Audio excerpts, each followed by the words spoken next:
Hei, olen Eija tuttu tunteesta.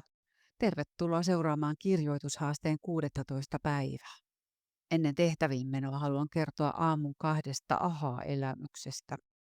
Ensinnäkin, kukaan ei voi opettaa toiselle, kuinka kirja pitää kirjoittaa. Perusteluna voi antaa neuvoja, työkaluja, vihjeitä, aikaa, henkistä tukea, muuttaa. Mutta kirja on kirjoitettava itse. Tarina, joka sinussa pyrkii ulos, on sinun tarinasi.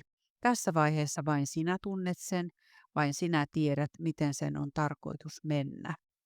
Paitsi, jos olet pantser ja tarina alkaa elää omaa elämäänsä, silloin sinäkään et välttämättä tiedä, miten se loppujen lopuksi menee.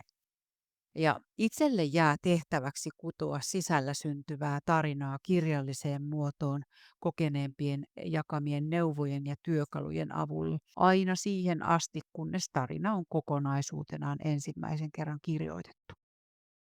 Päivän toinen aha-elämys. Kirjoittaminen on muuttumassa tavaksi ja suhtaudun siihen positiivisesti.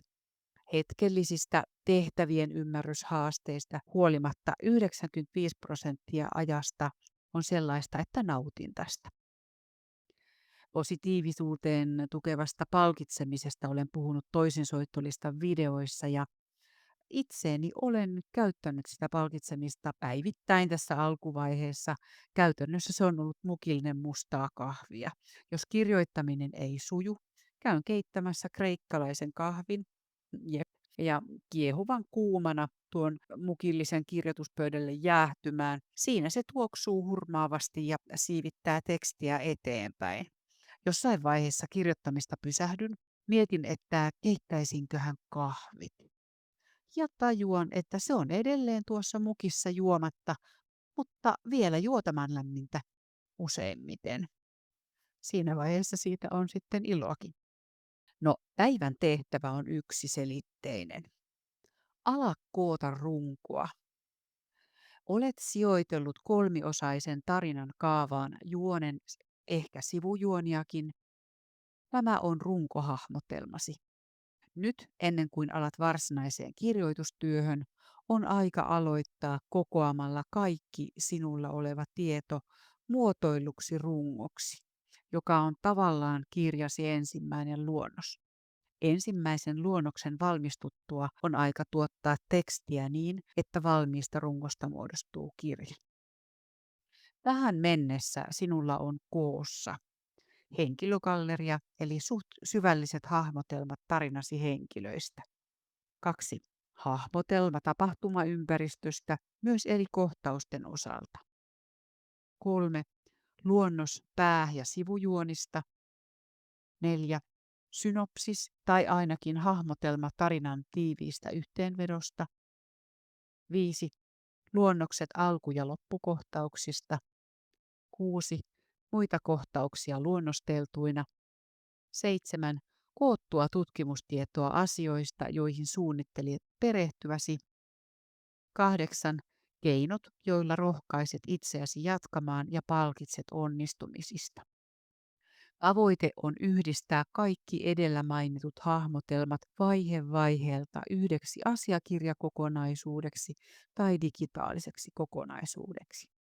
Tulet näkemään juonesi vahvat ja heikot kohdat, jännityksen heikkoudet, vahvuudet, rytmin epätasaisuuden, kaikki suhteessa valitsemasi tarinan kaavan toteutumiseen ja teemaasi. Voit laatia itsellesi listan lisähuomioita vaativista kohdista, kysymyksistä, ongelmista ynnä muista selvitettävistä asioista. Näet koko kirjan tilanteen kokonaisuutena ja voit hienosäätää tai muuttaa kokonaisuutta nyt niin paljon helpommin kuin sen jälkeen, kun aloitat kirjoittamisen. Silloin se säätäminen ja muuttaminen on paljon työläämpää.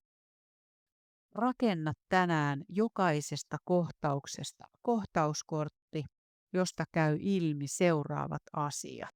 Kohtauksen otsikko, tapahtumapäivä, luku ja kohtauksen sijainti siellä luvussa, kenen näkökulmasta kohtausta kerrotaan, kohtauksessa esiintyvät henkilöt, missä kohtaus tapahtuu, mihin kellonaikaan kohtaus tapahtuu, faktoja, joita siinä on muistettava, muistiinpanoja, kysymyksiä ja niiden jälkeen kirjoita kohtausluonnos siihen samalle kortille. Kun olet tehnyt kohtauskortit tai niin monta kuin niistä voit nyt tehdä, vertaan niitä synopsikseen eli tiiviiseen hahmotelmaan, jonka kirjoitit aiemmin. Jos et vielä ole sitä kirjoittanut, nyt olisi aika luonnostella. Sen perusteella tiedät, mihin mikäkin kohtaus sopii ja kuuluu. Sitten toteuma, eli missä olen tällä hetkellä. Tulipa päivän 3. ahaa-elämys siinä vaiheessa, kun avasin sen tehtävän. Eli kerroksia on paljon enemmän kuin osasin kuvitellakaan. Ja se tekee tästä kaikesta mielenkiintoista. Tajusin sen, että tämä 30 päivää on siis oikeasti aikaa luonnostella, parantaa sitä luonnosta, kehitellä ja vasta sen jälkeen päästään sinne kirjoittamisen puolelle. Tällainen rytmi kuulostaa hyvinkin inhimilliseltä siihen nähden, mitä alun perin ymmärsin ja odotin. Eli oikeasti luonnostele kirja kuukaudessa ja sen jälkeen ala kirjoittaa.